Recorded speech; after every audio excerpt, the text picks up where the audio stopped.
काम गीता भगवान श्री कृष्ण कहते हैं, भारत केवल राज्य आदि बाह्य पदार्थों का त्याग करने से ही सिद्धि नहीं प्राप्त होती। शारीरिक द्रव्य का त्याग करके भी सिद्धि प्राप्त होती है अथवा नहीं भी होती है। बाह्य पदार्थों से अलग होकर भी जो शारीरिक सुख विलास में आ सकते हैं, उसे जिस धर्म और सुख की प्राप्ति होती है वे तुम्हारे साथ द्वेष करने वालों को ही प्राप्त हो। मेरा ये दो अक्षर ही मृत्यु रूप है। ना मम अर्थात मेरा नहीं है, ये तीन अक्षरों का पद सनातन ब्रह्म की प्राप्ति का कारण है। ममता मृत्यु है और उसका त्याग सनातन अमृतत्व है। राजन, इस प्रकार मृत्यु और अमृत दोनों अपने भीतर ही स्थित हैं। ये दोनों अदृश्य रहकर प्राणियों को लड़ाते हैं, अर्थात किसी को अपना मानना और किसी को अपना ना मानना, ये भाव ही युद्ध का कारण है। इसमें संशय नहीं है।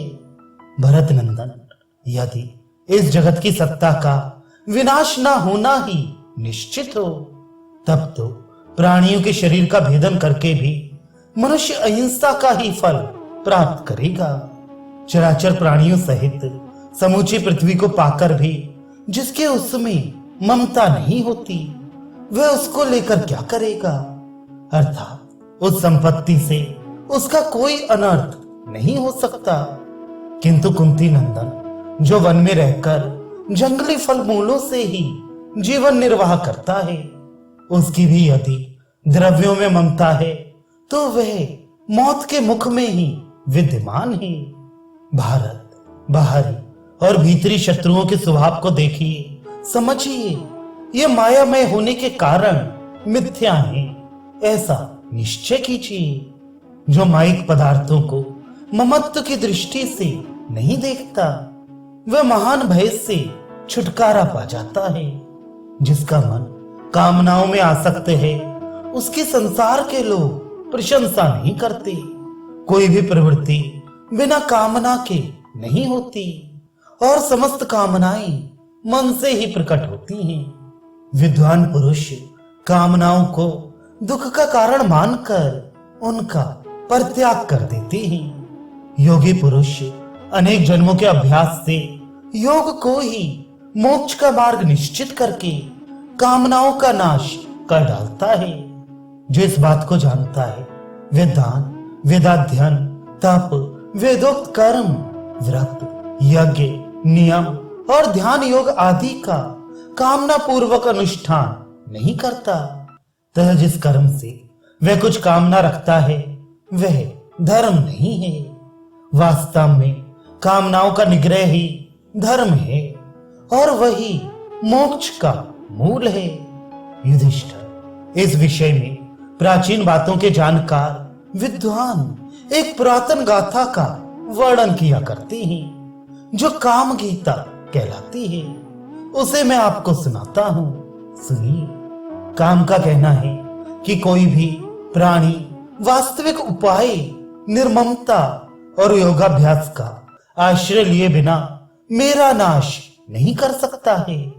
जो मनुष्य अपने में अस्त्र बल की अधिकता का अनुभव करके मुझे नष्ट करने का प्रयत्न करता है, उसके उस अस्त्र बल में मैं अभिमान रूप से पुनः प्रकट हो जाता हूं। जो नाना प्रकार की दक्षिणा वाले यज्ञों द्वारा मुझे मारने का यत्न करता है, उसके चित्त में मैं उसी प्रकार उत्पन्न होता हूं जैसे उत्तम जंगम योनियों में धर्मात्मा।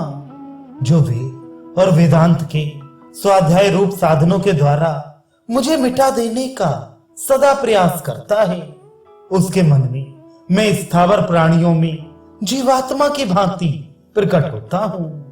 जो सत्य पराक्रमी पुरुष धैर्य के बल से मुझे नष्ट करने की चेष्टा करता है, उसके मानसिक भावों के साथ मैं इतना घुल मिल जाता हूं कि वह मुझे पहचान नहीं पाता। जो कठोर व्रत का पालन करने वाला मनुष्य तपस्या के द्वारा मेरे अस्तित्व को मिटा डालने का प्रयास करता है, उसकी तपस्या में ही मैं प्रकट हो जाता हूं। जो विद्वान पुरुष मोक्ष का सहारा लेकर मेरे विनाश का प्रयत्न करता है, उसकी जो मोक्ष विषयक आसक्ति है, उसी से वह बंधा हुआ है। ये विचार कर मुझे उस पर हंसी आती है और मैं खुशी के मारे नाचने लगता हूं। एकमात्र मैं ही समस्त प्राणियों के लिए अवध्य एवं सदा रहने वाला हूं। अतः महाराज, आप भी नाना प्रकार की दक्षिणा वाले यज्ञों द्वारा अपनी उस कामना को धर्म में लगा दीजिए। वहां आपकी वह कामना सफल होगी। विधि पूर्वक दक्षिणा देकर आप अश्वमेध का तथा पर्याप्त दक्षिणा वाले अन्य समृद्धशाली यज्ञों का अनुष्ठान कीजिए।